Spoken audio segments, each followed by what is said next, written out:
Assalamualaikum warahmatullahi wabarakatuh. Ini dia pendapat dari Ustadz Suparman dan Ustadz Abdul Somad ya, yang mana beliau sama-sama berilmu. Mohon disimak sampai akhir ya Bapak Ibu teman-teman, biar nggak gagal paham. Oke, kita ke videonya. Yang mengecam Al-Habaib Ba'alawi, maka sesungguhnya dia sudah meruntuhkan Ratib Al-Abbas, Ratib Al-Haddad. Kerjaan siapa ini? Kerjaan komunis. Karena yang benci kepada zuriat Nabi SAW hanya orang yang tidak bertuhan. UAS mengatakan orang yang menolak nasab Ba'alawi adalah komunis, karena orang yang membenci zuriat Nabi adalah komunis. Kita balikan ke UAS. Apa benar Ba'alawi itu zuriat Nabi? Ini yang mesti dipertegas. Wong kenyataannya Ba'alawi itu bukan zuriat Nabi. Jadi kita hari ini bukan dalam rangka menolak zuriat Nabi, tapi kita semua menegaskan Ba'alawi itu terbukti bukan zuriat Nabi. Maka jangan ngaku-ngaku sebagai keturunan Nabi. Lalu UAS mengatakan orang yang menolak Ba'alawi sebagai cucu Nabi justru dengan tuduhan komunis. Apa yang dilakukan UAS ini merupakan pembodohan terhadap umat. Ini pembodohan sebetulnya. Umat itu diberikan ilmu, bukan diindoktrinasi, apalagi diancam. Justru sebetulnya ketika Anda kekeh menyatakan Ba'alawi sebagai keturunan Nabi, padahal bukan, itu masalah mendasarnya. Disitulah dosa besarnya. Komunis itu kan menghalalkan segala cara asal tujuan tercapai. Ini kok mirip cara-caranya sedemikian rupa. Kita lanjut ya. Ya Karim, ya Karim, ya Karim, ya Karim, Syailillah, Syailillah, Syailillah, Syailillah. Nah, khususnya ini nih, apa yang dinyanyikan UAS ini bukan sholawat, saudara. Apa yang dinyanyikan UAS ini sebuah lagu memuji-muji sebuah daerah, yakni di Tarim Hadramaut. Coba Anda lihat di peta Indonesia, ada nggak kampung atau desa atau wilayah di Indonesia ini yang bernama Tarim? Jadi sebetulnya kita hari ini sedang dicekoki melalui sebuah lagu yang diklaim sebagai sebuah sholawat. Tanpa sadar kita sudah memuji-muji bangsa orang lain lalu merendahkan bangsa kita sendiri. Maka saya ingin himbau kepada santri-santri, tim-tim hadrah, jangan lagi melantunkan ya Tarim, ya Tarim. Mending Anda nyanyi lagu Indonesia Tanah Air Beta. Di sana tempat lahir beta, dibuai dibesarkan bunda. Jadi lebih baik kita nyanyi lagu Indonesia Tanah Air Beta, Indonesia Raya dan lain sebagainya, daripada lagu orang kemudian kita bangga-banggakan di dalam negeri. Muhammad An-Naqib punya anak laki-laki namanya Isa Ar-Rumi. Isa Ar-Rumi punya anak laki namanya Ahmad bin Isa Al-Muhajir. Kenapa disebut Al-Muhajir? Karena dia pindah dari Irak ke Tarim. Lalu kemudian pindahlah Ahmad bin Isa Al-Muhajir ke Tarim. Lalu dia punya anak laki-laki namanya Ubaidullah. Kemudian gaya-gayaan saudara UAS ini, Ustadz Abdul Somad, menyebutkan silsilah Ba'alawi. Itu sebetulnya kuncinya sebetulnya. Nah, UAS hari ini bertanggung jawab. Karena UAS sudah mengisbat Ba'alawi sebagai keturunan Nabi. Kemudian sudah menyebutkan Imam Ahmad bin Isa Ar-Rumi. Sekarang kita ingin pertegas. Ketika UAS mengatakan Imam Ahmad Al-Muhajir, dia menyatakan Imam Ahmad hijrah ke Yaman. Sekarang UAS harus tunjukkan data, karena itu yang dipertanyakan oleh Kiai Imad. Hadirkan kitab sezaman atau dalam durasi 5 abad yang menyebutkan Imam Ahmad hijrah ke Yaman. Karena data itu nggak ada. Hanya diaku-aku pada abad ke-9 kemudian. Ada 5 abad lamanya kita dihadapkan dengan ruang hampa, ruang kosong, tidak ada satupun yang menyebutkan Imam Ahmad itu hijrah ke Yaman. Beliau di Basrah. Tiba-tiba di abad ke-9 Hijriah, Ba'alwi mengklaim Imam Ahmad hijrah ke Yaman. Nah ini saya ingin tanya kepada UAS, Anda sebagai ustadz, sebagai penceramah, Anda harus bertanggung jawab. UAS harus hadirkan kitab yang menyatakan Imam Ahmad bin Isa hijrah ke Yaman. Kalau tidak, berarti Anda sengaja memanipulasi umat. Saya ulangi, kalau UAS tidak bisa menunjukkan kitabnya, penjelasan riwayat yang menyatakan Imam Ahmad bin Isa hijrah ke Yaman, hijrah ke Hadramaut, kalau tidak bisa menunjukkan itu, maka UAS terindikasi telah membohongi umat. UAS terindikasi telah memanipulasi umat dan memaksakan sebuah indoktrinasi, memaksa umat untuk percaya Ba'alwi merupakan keturunan Nabi. Setiap ustadz mau balik penceramah itu jangan asbun, jangan asal ngomong. Dia harus mempertanggungjawabkan apa yang dia sampaikan. Apalagi Anda sudah mengatakan yang mengkritisi nasab Ba'alwi adalah komunis. Tuduhan ini serius loh. Tuduhan komunis itu setara dengan tuduhan kafir. Oke, kita tidak perlu merasa tersungging dengan itu semua, karena kita punya datanya. Hari ini kita sedang menunggu data. Mungkin saudara UAS bisa menunjukkan datanya yang menyatakan Ubaidillah adalah sosok yang benar-benar ada. Termasuk seperti Romo Kiai Haji Miftahul Akhyar yang mengatakan Ubaidillah bin Ahmad itu adalah seorang mujtahid, al-alim al-allama, seorang ulama besar.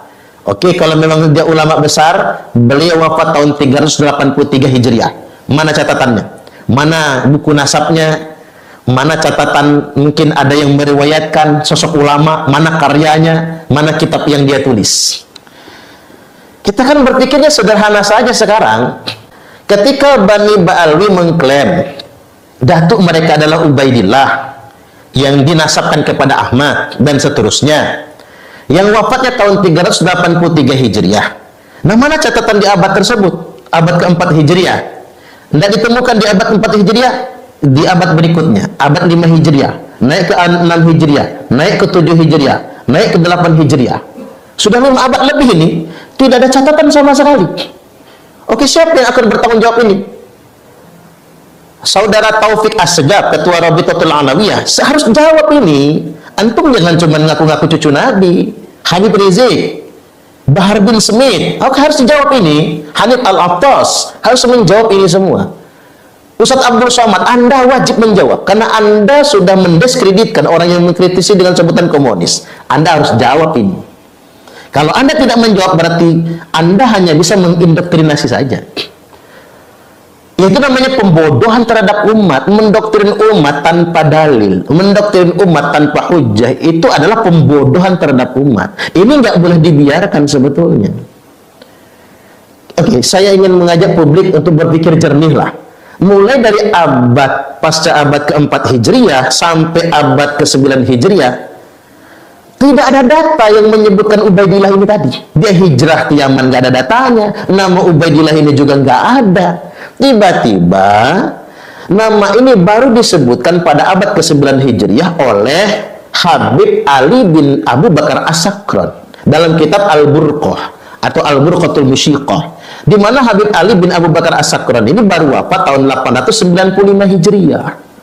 Bayangkan dari tahun 383 Hijriah ke tahun 895 Hijriah. Coba matematika Anda dipakai. 5 abad lebih lamanya. Tidak ada data sama sekali. Ya, saya pakai logika sederhana ya, biar yang awam juga bisa memahaminya. Di tahun ini, di abad ke-21 ini kan tahun 2024, berarti kita nyebutnya abad 21 ini. Kita mengenal di abad 21, kemarin di abad 20, ada seorang yang sangat terkenal, namanya Insinyur Soekarno. Orang tahu dong, beliau adalah Bapak Proklamator, Presiden Republik Indonesia yang pertama, di urutan pahlawan ditempatkan di nomor 1, dan punya anak. Nama anaknya Megawati, Soekarno Putri, Sukmawati, Rahmawati, Guntur Goro, dan nama-nama mungkin ya inilah yang kita kenal sebagai nama anak Soekarno di abad ke-21 ini. Tiba-tiba 5 abad ke depan, berarti kita ambil tahun 2524 katakanlah. Di tahun 2524, 5 abad ke depan, tiba-tiba ada sebuah keluarga yang membangun pengakuan, kami ini adalah cucunya Soekarno.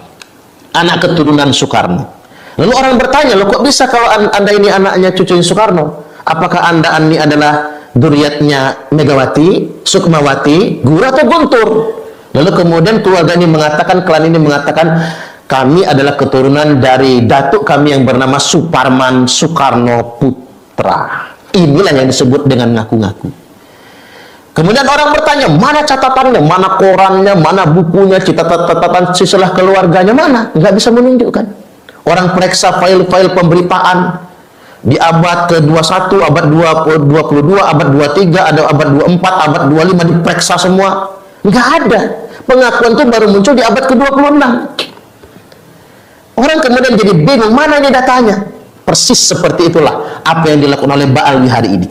Mereka membangun pengakuan itu hari ini, setelah 5 abad kemudian, bahwa kami adalah zuriat Nabi dari jalur Ubaidillah. Nggak bisa begitu, bos.